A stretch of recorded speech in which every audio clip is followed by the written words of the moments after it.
got into the height. You got into that point. Yeah. Okay, as a professor, anyone would ask, what more? Is there any other thing you dream of? What next? Oh, giving back to the society. Oh, giving back. Giving back to the society. We are in the right place. Yes, giving back to the How society. do you mean by giving back to You the know, society? when you are filling a cup with water and water gets to the rim, it must overflow. And until it overflows, it will now wet the ground around it. It will make impact. And so now I got into this level. My greatest desire is to use my professorial position, all that I have learned in drama, to impact lives. And I started this while on a Fulbright scholarship.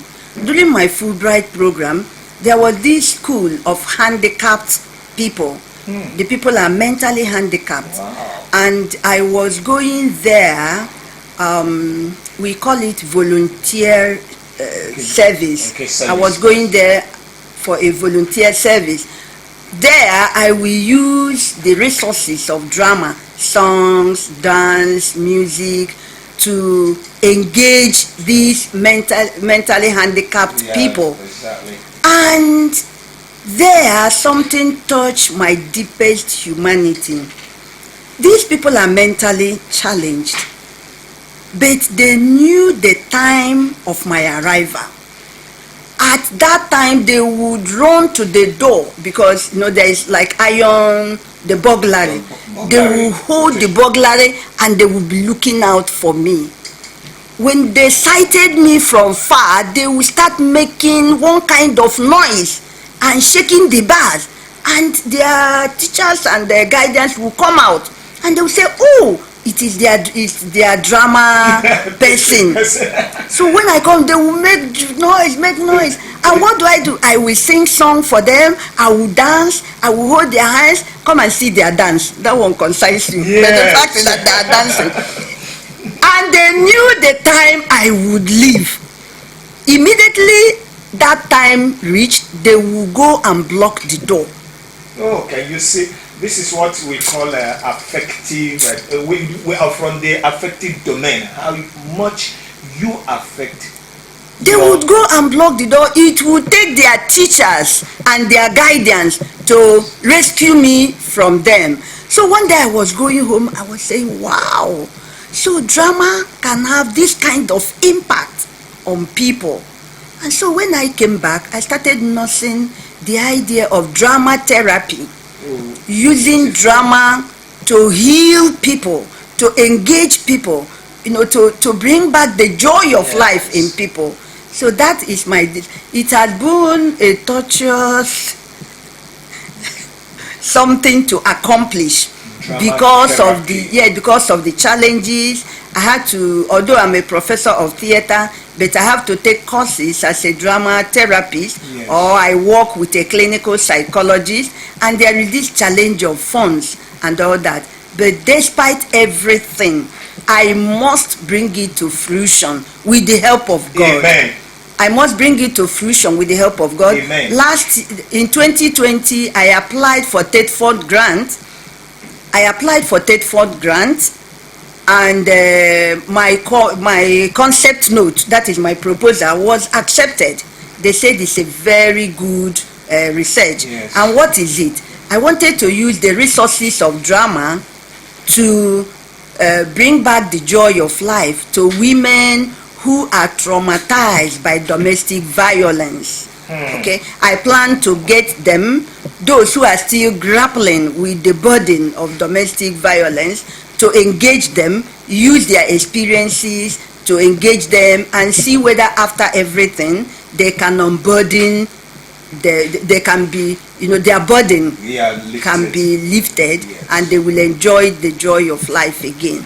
And so that is the area I'm going now. Please put your hands together.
the music.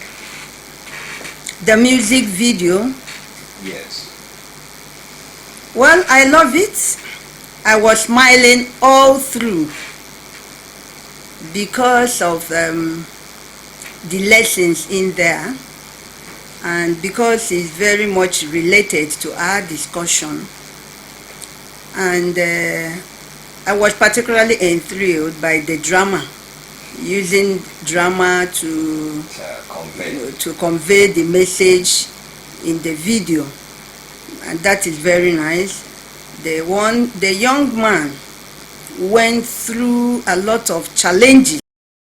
Challenges is always part of life, but one should not allow challenges to weigh the person down.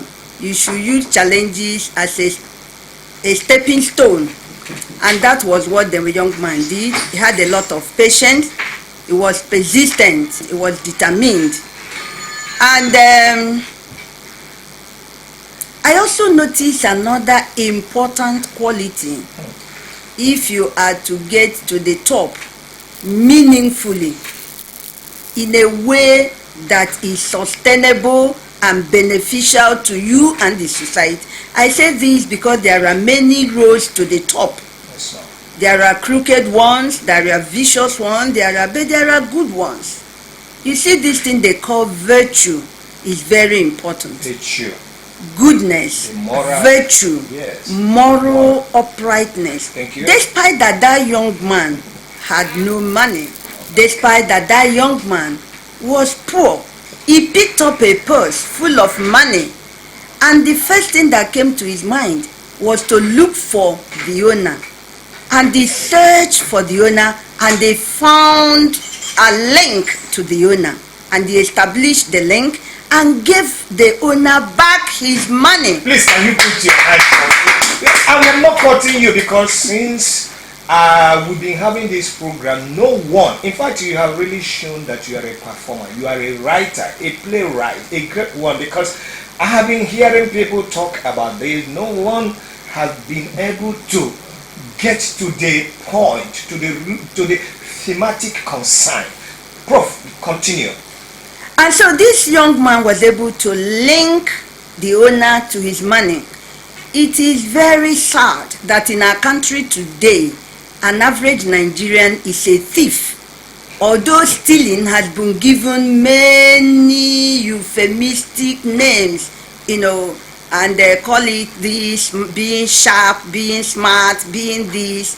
But the point is that whether you thief by pen or by any means, stealing is stealing. Yes. And to be virtuous in a corrupt society is very difficult. But Ben, let me give you one secret. It is a very solid way to the top. Virtue is a very solid way to the top, and this when the people who go to the top through virtue and hard work, when they get there, they impact the society in a very positive way. But those who found their way to the top through crooked means, when they get there, they infest the crookedness upon the society. And so I am very, very happy with this video. I pray we have many young men like this. I'm sure if you play this, many young people will say that the man is a mumu, but he has gotten him to the top.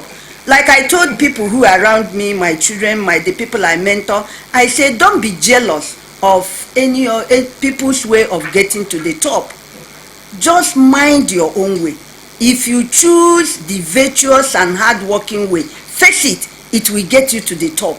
And when you get to the top, it gives you peace of mind, it gives peace and progress to people around you, it gives you joy of life, not joy of eating and drinking, and then curing sickness and all that, but an interior joy, and it takes you to an everlasting life. And so this is I like this video. May God bless the person the people that put together this video. You melt me. In fact, what else can be said? Because for once, having someone talk about the mind of the playwright. So many people say different things. Some people will look at the video from entrepreneurial skill is there. Some people will look at it from art for art's sake, you know.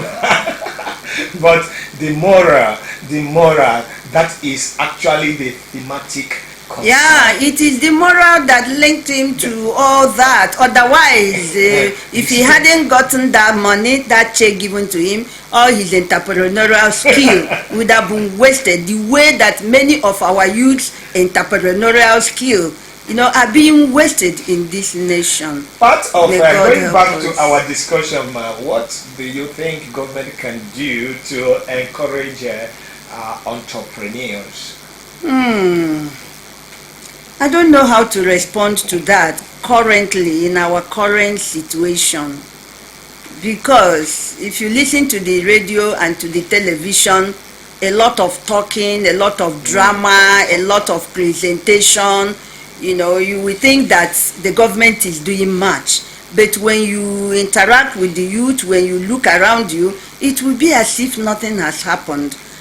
Well, I think the first thing is to impact the children through education. Empower them through education. Education opens the mind.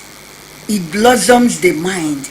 And then the person will exactly know and understand and appreciate the skill and the talent that he has. But if a person's mind is not opened through education, through knowledge, he may not even know. And you will go and give such a person 10,000. He will use it and eat bole and still remain in poverty. But if the person is educated and well trained, the person will know exactly what he wants in life. Exactly. Will be able to identify his skill, his talent, and then we have ambition in life. To hand over petty cash to people without ambition, who don't even have a mind of their own, is like pouring water on the stone. And so my own is education. And when I mean education, I may not really mean coming to the university, staying in the four walls of the university. If you travel out, you will see different kinds of schools where people are taught about life, about skill, where people's minds are opened, trainings and all that. That is what I mean. We have to invest in education. If we don't invest in education, no matter the amount of money we give to people, they will not really know what to make use, how to make use of it. That brings me to the saying that you know, you don't give fish to a child, you teach a child to catch fish. Exactly. So that when he is hungry, he can always dive into the waters and fish. Yes, like in my community, I don't believe in giving people money to what I do is I look at a family, I see a sharp, especially a lady, I would pick up that lady and train the lady and then drop the lady back to the to the family. Go back to the university, to the family years to come, and you will see the kind of transformation that you will begin to wonder. And so this is the kind of thing, teach people how to catch fish, and they will catch more than enough for themselves and enough to help others. But if you give them fish, they eat it and they become hungry tomorrow. Come back again. That's what our people want, because you know they want people to always come around them to carry their bag when they are going and to help them and play psycho fancy. Okay, these are the people that hand people 10 naira, 20 naira, 30 naira, go and chop bole, go and chop, so that they will chop and be hungry and come back. But if you want to impact people's life qualitatively and in a sustainable manner, you build their capacity, you empower them, and they will be empowered and they will empower others. And they may not need to come around you to carry your bag for you or to bend down for you or roll on the ground for you. Wow. People who are aiming, people who are dreaming, people who wish to be like you, okay, our young green ones, entrepreneurs who are aspiring to be like you today, what advice do you think you have for people that are afraid of I take this today very seriously, because our nation, somebody said this morning that our nation, Nigeria, is in incubator, is in life support. And so I will take that today. I will tell them not to be demoralized. You see, your success starts with you. What you desire in life, your mindset, what you have determined to do. They should never give up. Okay. Many of our youth, they have given up, taking to drugs, thinking that all this scenario will continue forever. It will not continue forever. By the special grace of God, Nigeria will overcome. Amen. I believe that strongly. Nigeria will overcome. And so they should hold on. They do. Let them wait. Let them have a little patience. Be cool-headed with your parents. Do whatever you can genuinely to help yourself. Do not take to drugs. Do not take to criminality. Don't kidnap anybody. And my prayer is that nobody will kidnap you. And then hold on to your dream and pray to God. Do little things that are available, that your parents can afford. If they tell you go and learn this, go and learn it. Skill is very important. When I was doing my NYSC, I registered with a tailor, and the woman was laughing. Say, you are a graduate, you want to come and learn how to sew? I say yes. After closure from school by 2 p.m. as a youth course, I didn't have anything doing, so I had to register to learn how to sew. If you see how learning how to sew helped me, how that particular skill helped me, especially at the beginning of my family life, when I had children, I had no money. I don't need any tailor to mend their clothes. No. I even use needle and thread to sew clothes for my children because of that skill. So be cool-headed, learn one skill or the other, the much that your parents can afford, and trust God. But don't ever give up on your life. Don't ever. Refuse to be demoralized. Refuse to be frustrated. And you can only do that when you have God. God gives you the inner strength to hang on. Okay, please put your hands together. Brain has no gender. I have always loved feminists and the school of thought feminism. Whatever a woman cannot do cannot even be done at all. So, Prof, you are welcome back. Thank you. This is BNK Media Box. And in the box, we have names of people. Those we have verified that they are actually in need. Our Anchorage team took a lot of time to visit them in their places where they live, to listen to them. And because they come to us, our task is to link them with people like you, and among other people, to express their strength to them. And you are going to pick just one name from this box, because we have lots of names, and whomever you pick, we pray that God will inspire you in any way you feel like expressing your concern. It could be financial, it could be motivational, it could be any way, empowerment, according to the story of that person. So we will now invite you to just pick one name from the box, and you will tell us whom you pick. Can we put hands together, please? Okay. One person. Wow. All right. While I return the box. Well, I have picked a paper, and the name on the paper is Oluwole Oladosi. Oluwole Oladosi. And I really am a technician. So I've been doing this work since 1992. Since 1992? And this is my shop that I manage. I even manage with my friend. And my friend is starting. Okay, you are sharing this shop with someone. What does the person do? Okay. So I'm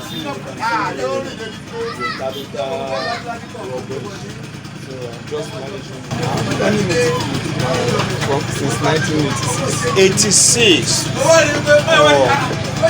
So are you married? Yes. You are a family man? Yes, sir. And this is what you... This is the thing.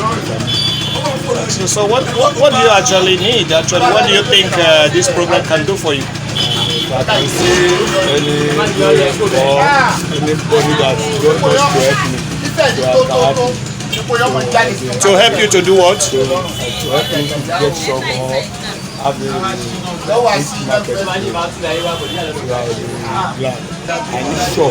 need shop, and I need some market, I need some shoes.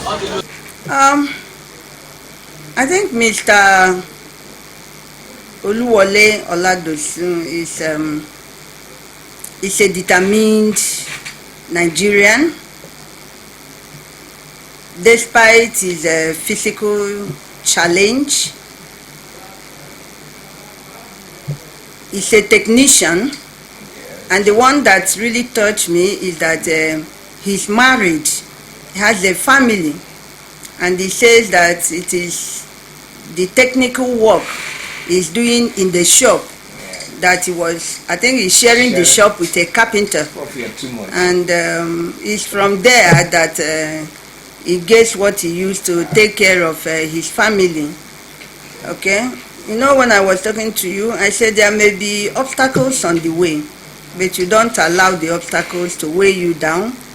And Oladosun is one of those who have never allowed the obstacles to weigh them down.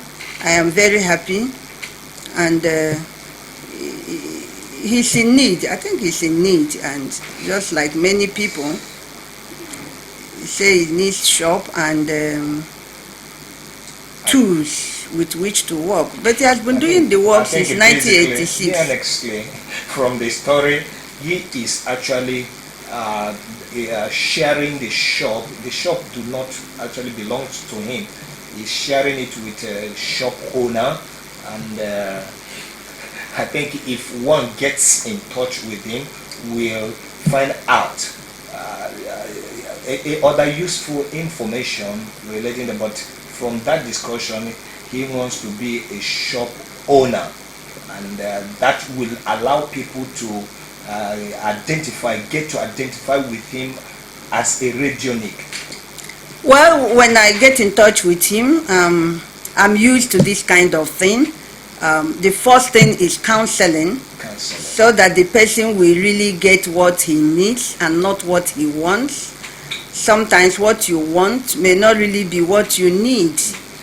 And so when you counsel people like that, you will be able to help them to know what they really need. Yes, better. And so the first thing is to link up with him, to speak with him, to really know what he needs at this particular time, and then maybe God will do it his own work. Please put your hands together, because I always tell our viewers that this program is to change orientations.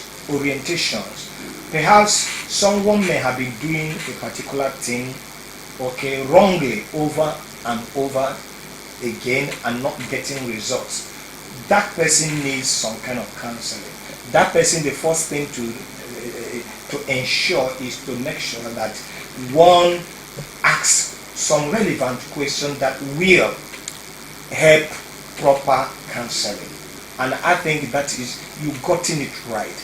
I keep telling people it's not all cases that you monetize things, but once you are able to get people from the state of quagmire to where they're supposed to be, or where they should, the direction they should move, I think things going to open up.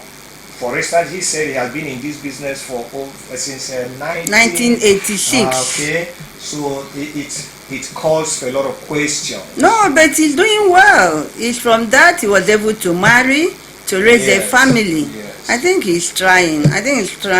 Definitely finance may come in, but it should not be the first. Because the finance should be in a way that is productive, that he can recoup from that. Please, So, Prof, does he put his number on that? yeah, there is number there. Even give him a call.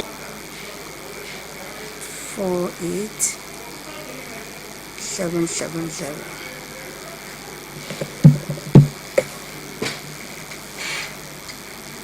Number you dialed is switched off.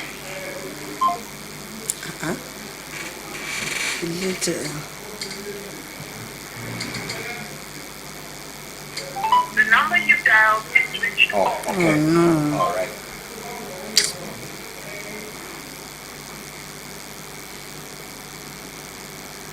The number you dialed Okay, is Prof, switched that's off. okay. That's okay. Maybe low battery or something. yes, a lot something. of power challenges in town. Who knows? So I will call him again. Okay, thank you, Prof. I will call him Thank you, again. Prof. And as the tradition demands with this program, and by the time you are able to get in touch with him and all the counseling take place, we believe that he will also get back to this media platform to say thanks, okay, to you.